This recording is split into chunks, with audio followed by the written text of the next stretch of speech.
তারপর আমি চালাবো। এর যে ঢং মাইরি বলছি, এর মতো ঢঙ্গি মেয়ে আর দুটো নেই।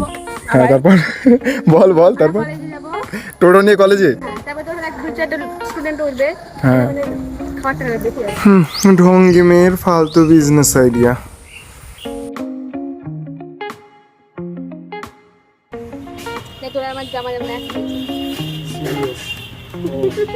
আর এর যে কথা সত্যি বলছি, দাদাটা প্রচুর বিরক্ত হয়ে গেছিল। আমাকে তো সাইডে এসে বলছিল যে একে নিয়ে যা ভাই, কাকে নিয়ে আসিস। তো দাদাদের এই সার্ভিস সেন্টারের উপরে নাকি একটা লোগো লাগানো ছিল কোম্পানির, তো সেটা নাকি ঝড়ে উড়ে গেছে।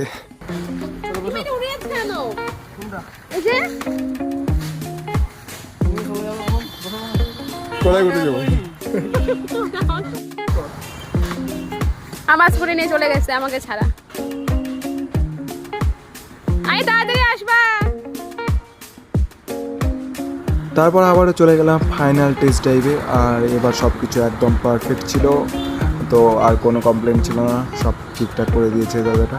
কিছু বলবি? রিভিউটা দেখ কি করে কি অবধি করলো। রিভিউ এই দোকান থেকে আপনারা কেউ স্কুটি নিতে আসবেন না, এরা একদম ভালো করে সেল করে দেয় না, পরে বাড়ি গিয়ে ঠিক করে আসছে, আবার আমাদের উল্টে আসতে হচ্ছে, হেলমেট দেয় না, বলে রাখছেন পাবে কিন্তু 3-4 দিন হয়েও দেয় না।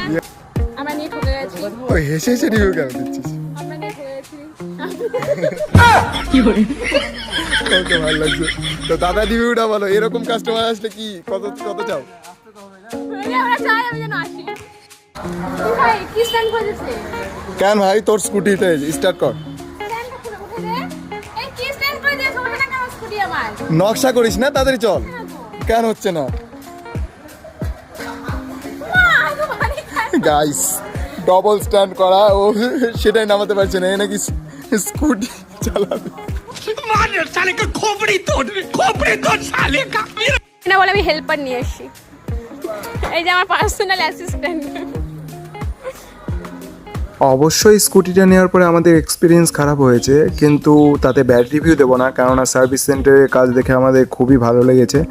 এবং ওরকম হয়ে যায় দু একটা স্কুটি মাঝে মাঝে খারাপ, তো তার জন্য সবাইকে বলবো যে সবাই স্কুটি কেনার আগে ভালো করে টেস্ট ড্রাইভ করবা, তারপর স্কুটি শোরুম থেকে নিয়ে যাবা।